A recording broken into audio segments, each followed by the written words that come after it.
So now let's move on to the next code template, polynomial regression. Well, here that's the same, the same data preprocessing phase with first importing the libraries, then importing the dataset where you only have to enter the name of your dataset here, and then splitting the dataset into the training set and test set.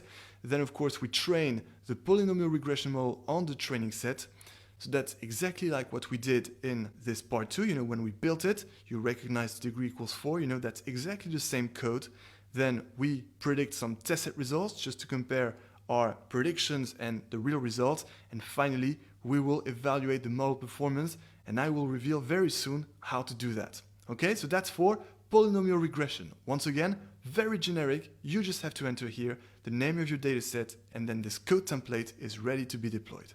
All right, then support vector regression. So here that's the same. First, the data preprocessing phase where we import the libraries, then we import the dataset, but then remember we have to reshape our dependent variable vector y because we have to feature scale it, right? Because we're doing regression. So the dependent variable vector has continuous numerical values, and therefore for SVR, we need to scale the dependent variable vector.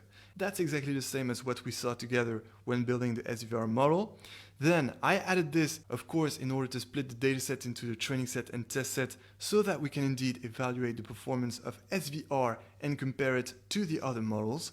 Then, of course, we have feature scaling, compulsory for the SVR, with, remember, our two scalars, one for the matrix of features and one for the dependent variable vector. Then we train, of course, the SVR model on the training set. You know this very well, we did it together.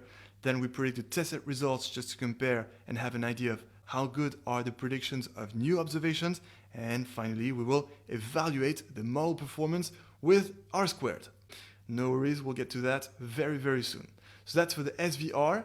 Then for decision tree regression, well, exactly the same. The data preprocessing phase first with no feature scaling, right? Remember, we don't need feature scaling for decision trees. So once again, we only have to change the name of the dataset here. Then we split the dataset into the training set and test set. Then we train the decision tree regression model on the training set, exactly the same as we did in our implementation when we built it together.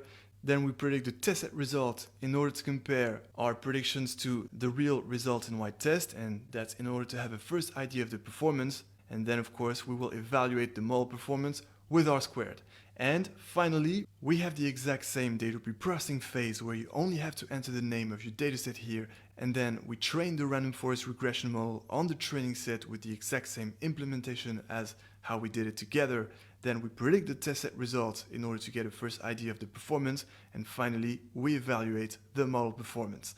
Alright, so as I told you, you have purely generic code templates which you can deploy for any of your future datasets as long as they have first the features and last the dependent variable, and as long as they don't have missing data or categorical data, in which case it's still fine, you can use your data preprocessing toolkit. But there you go, you have this code template, and now I'm going to show you how to evaluate your regression models using the R-squared coefficient. Alright, so let's start with R-squared, that final cell in each of the implementations, evaluating the model performance. Let's see how we're going to do this. Well, as I also want to train you on how to be independent in machine learning, we're going to pretend once again that I actually have no idea on how to evaluate the model performance of regression models, and therefore that I have to go to the documentation online to figure out how to do it. Alright? I'm just training you to be independent and quickly find an information whenever you need it.